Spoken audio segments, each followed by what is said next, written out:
Okay, so in this lesson, we are going to review how to factor in the last lesson. Please make sure the heading is on your paper, just like you see. Please feel free to pause video anytime you need to.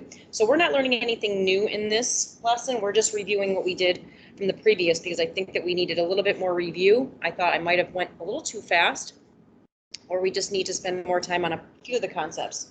So the first part, we're just going to start off with a review of just factoring the GCF. So can you write down review and write example A and just write factor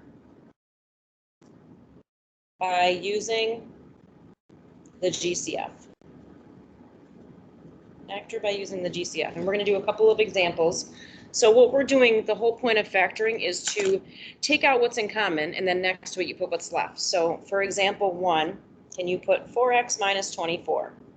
So we're going to start off a little bit slower than the last lesson. All we're looking for is something in common that we can take out of both. We can take out a 4 from both of these. So I'm going to take out a 4, and in a set of parentheses, I'm going to put what's left. If I divide this 4 by 4, I'm left with 1. So I'm left with 1x, or just x. If I divide a 24 by 4, I'm left with 6. So now I have x minus 6. So that's just factoring by using the GCF. Let's do another one, number 2. Can you write 9x squared minus 18x minus 63? So all we're doing right now is just looking for something in common in all 3 of our terms. Well, I know I can divide them all by 3, but the biggest number I can take out is a 9. And there's no letters in common, so just 9. So I'm going to put a big set of parentheses. If I divide a 9 out of all of these, 9 divided by 9 is 1, so I'm just left with 1x squared, or x squared. If I divide a 9 into 18, we get 2, so that becomes minus 2x in the middle. And if I divide a 9 out of 63, oops, I'm sorry, we get a 7. So then we have minus 7 at the end. There's nothing else in common, so we are done. Example 3. Can you write x cubed minus 5x squared plus 17x? If I take a look at this example, there are no numbers in common since there's no number in front of this except for a 1, but there is an x in common in all of these. So I'm going to take an x out, and in parentheses, I'm going to put what's left. So if I divide an x out of x cubed, there's 2 left. So I'm going to replace that with x squared. So we have x squared here. If I divide an x out of x squared, we're just left with an x. So we get minus 5x. And if I divide an x out of the last term, I'm just left with plus 17. So there's my simplified or factored answer. One more, just trying to get a variety. Can you write 3x cubed plus 24x squared plus 3x? So now, if I start with my numbers, I notice that all 3 of these I can divide out a 3, so I'm going to put a 3. I also notice that I can take an x out of everything, so I'm going to put an x on the outside as well. So in parentheses, we're going to put what's left if we divide a 3 and an x out. So if I divide a 3 out of this, it's a 1. Divide an x out, we're left with x squared. So this first term becomes x squared. If I divide a 3 and an x out of this, 24 becomes an 8. X squared becomes an x. So I am left with plus 8x in the middle. If I divide a 3 out of 3, that's a 1. Notice I always replace a number with a number. And if I divide an x out, it cancels. So I cannot just put this. I need to put plus 1 because there's always something there as a placeholder if you have a plus or a minus at the end. So here's our factored answer. So that's factoring using the GCF. Now what we're going to do is we're going to factor where we're going to have 2 binomials. So can you write review and example B? Can you just write factor each? Won't make you write a lot. So this is if we have we have something that looks like this. You don't need to write this. But if we have ax squared plus bx plus c, and a equals 1, that's where these examples fall into play. So that means we would have something that looks like this, where we have a b and the c in the front. So here's example 1, and we'll go kind of slow. Can you write x squared plus 16x minus 16? This is what we did last week that I wanted to spend more time on. There is nothing in common with each of these, so I'm going to go right to my 2 sets of parentheses. We did this lesson in the last class. What we put in the front here is what we multiply to get x squared. So that would be x times x.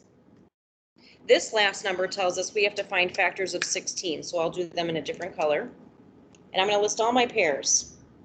So I've got 1 times 16, 2 times 8, 4 times 4. And that's it. This last sign right here, I'll just do this a couple of times, tells us we're subtracting. And this tells us what we want in the middle. So we want to know a pair that we're subtracting to get 6. That would be 2 and 8. So I'm going to put 2 and 8 here, or 8 and 2. Notice I want a positive 6, so if I grab my calculator, I'm saying to myself, do I do 2 minus 8 or 8 minus 2 to get positive 6? And if you notice, it's 8 minus 2 gives me the positive 6, if you can see that. So the 8 was first, so that's positive. Minus 2 means the 2 has to be negative. So there's our answer. Example 2. Hopefully by the end of this, it'll make sense, more sense. Can you write x squared minus 6x minus 16? Notice the only difference here would be our pluses and minuses in the middle. So there's nothing in common with all three, so 2 sets of parentheses. X and x go in the front to give us x squared. Now we say to ourselves, what factors of 16? This tells us we're subtracting again to give us 6. Now I'll ignore this sign for a second. So we can look right here. Factors of 16 that subtract to give me 6 would be again 2 and 8. But this time I want you to notice we want a negative 6. So if you look at my calculator, hopefully you can see it a little bit better here.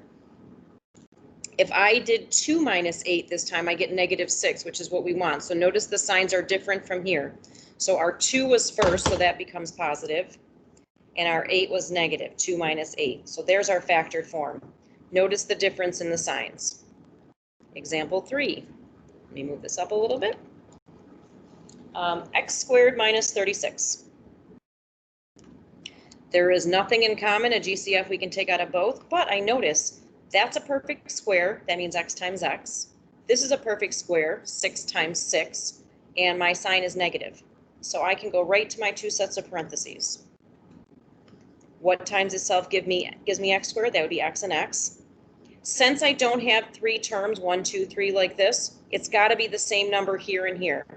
Well, the only number that 36 has that would be the same would be 6 and 6. And I can just show you my factors. I'll write these down really quick. 1 and 6, 2 and 18, 3 and 12, 4 and 9, 6 and 6. So we are looking for a pair that when we subtract give us nothing in the middle, and that would be our 6 and 6. Because we're subtracting, we need different signs, so opposites. So anytime you have 2 perfect squares with a minus, we can split it up into 2 binomials that look like that. One more, example 4. Can you write x squared plus 13x plus 36? 2 sets of parentheses. Now, x and x go in the front to give me x squared. We want factors of 36. So this one with this one. My factors of 36 are right here. I'm not going to have us do it over again. This sign right here at the end tells us that we are adding. So if you want to point to it and write add. Factors of 36 that add up to 13, if you look through your list, the only pair that adds up to 13 would be 4 and 9. If we add this is 37, 2 plus 18 is 20, and so on. So we have 4 and 9. Because we're adding, the signs have to be the same, and this tells us what they are. We want to add 4 and 9 to get positive 13. If that was a negative 13, we would have both negatives. So that's review with the GCF up here. This is review of just factoring binomials. Now we're going to put these 2 topics together. So we've got 4 examples I wanted to practice. So this is going to be our next set, example C. I'm going to switch papers. And can you write example C?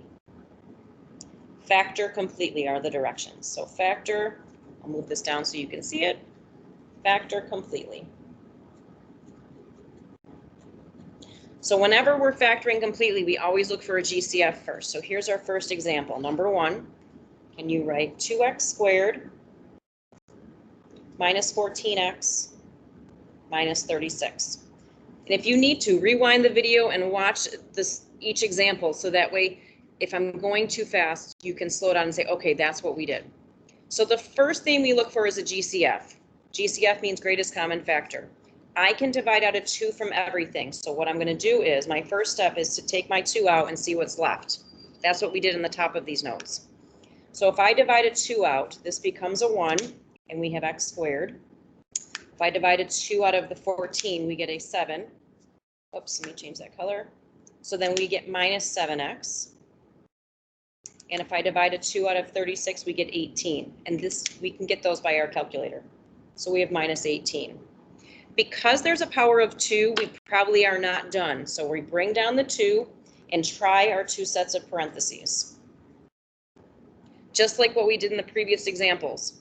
What times itself gives you x squared? X and x. Now we want to find factors of 18. So on the side, I'm going to put my factors of 18. So 1 times 18, 2 and 9, I'll try to think of them in order, 3 times 6, and so on. If you have your calculator, this is a neat trick. I might have skipped this before. If you ever want to find factors of a number, you would take the 18 and divide it by x in your calculator, and then go to your table. Whatever whole numbers you see next to each other that are positive, you would use in your table. So for instance, starting with 1 and 18, 2 and 9, 3 and 6. Notice 4 gives you a decimal, so that's not a pair, either is 5. 6 and 3 we already used, so that tells you we're done. So now back to this. Since we're subtracting, we want a 7. So this sign means we're subtracting. The pair that we subtract to get 7 would be 2 and 9. So I'm going to put a 2 and a 9 here. I'm subtracting and I want a negative 7. So I play around with my calculator. Am I doing 2 minus 9 or 9 minus 2 to get 7, to get negative 7? If you notice, 2 minus 9 gives me the negative 7. That's negative in the middle. So I'm going to use these. The 2 is positive since it's in front. Minus 9 means the 9 is negative. So this is my factored example. Example 2. We bring this over here.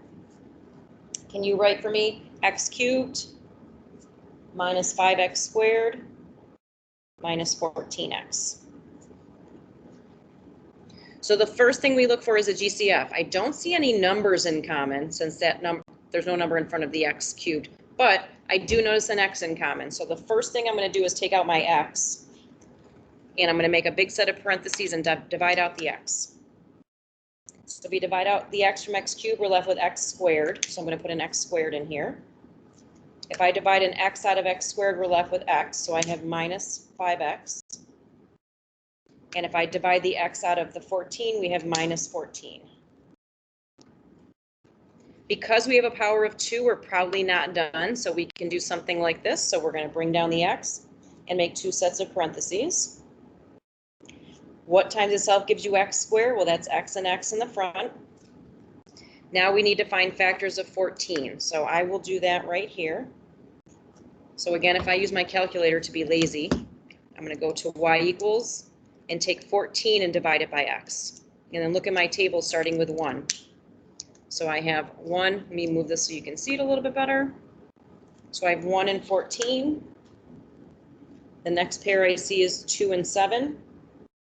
If I keep going, I see all decimals until I get to 7, but I already have 7, so that means I'm done. So now, this means we're subtracting.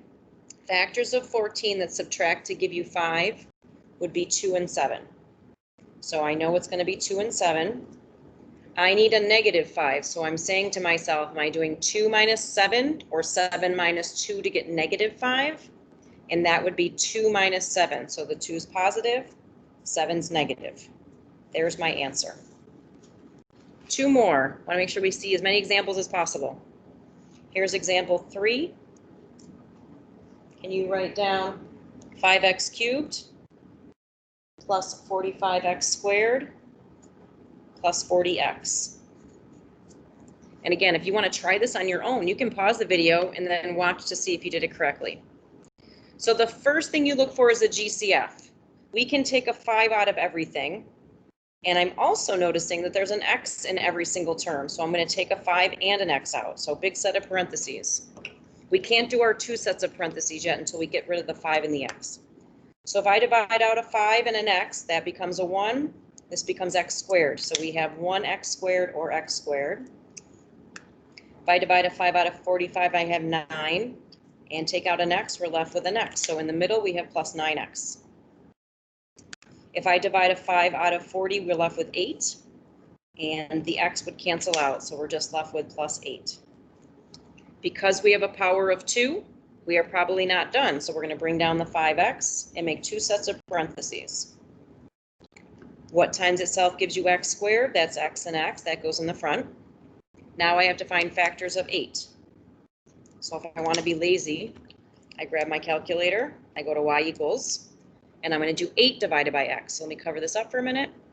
8 divided by x, and I go to my table, starting with 1. So I have 1 and 8 and 2 and 4. So 1 and 8, 2 and 4. I look for the next number without a decimal. That would be 4, but we already have it, so that means we're done. Once we hit a number we already used, we're done.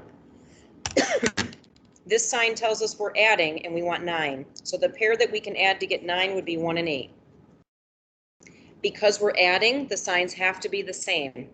This tells us what they are, so we have both pluses. So there's your factored answer. If that was minus, then they would be both minuses since we're adding. Last example, and then we're done. This is example 4. Can you write 10x squared minus 160x plus 360? I'm sorry, plus 630, plus 630. If you want to pause the video and try it on your own, please do so. First thing we look for is a GCF. So the number that goes into all of these would be 10. I always look at the smallest number and see if I can divide them all by that number, and I can. So I'm going to take a 10 out. There is nothing else in common, no letters, so that's all I can take out. So I'm going to divide a 10 and see what's left. So 10 divided by 10 is 1, so we're left with 1x squared or x squared. 160 divided by 10 is 16, so we're left with minus 16x. And 630 divided by 10 is 63, so I'm just left with a plus 63. Since there's a power of 2, I probably am not done factoring, so I bring down the 10, 2 sets of parentheses. What times itself gives you x squared? That x and x go in the front. On the side, we have to find factors of the last number, 63. So I feel like being lazy. So I'm going to grab my calculator. And I'm going to go to y equals and type in 63 divided by x to find all my pairs. And I start with 1. So I go to my table, second graph, start with 1. So we have 1 and 63. And I stop until I use a number I've already had. So skip 2 because it is a decimal. 3 has a 21 next to it. I go down to 4 decimal, 5, 6 decimal, 7 has a 9. I go down to 8 decimal, 9 we've already used, so we're done. So this plus tells us we're adding and we want a 16. I'll ignore that negative for a minute. The pair that we add to get 16 would be 7 and 9. And because we are adding, we need the same sign. The only way to get a negative would be negative 9 and negative 7. So they both have to be negatives. So this is your completely factored form. Please make sure you upload a picture of this into Canvas to get credit.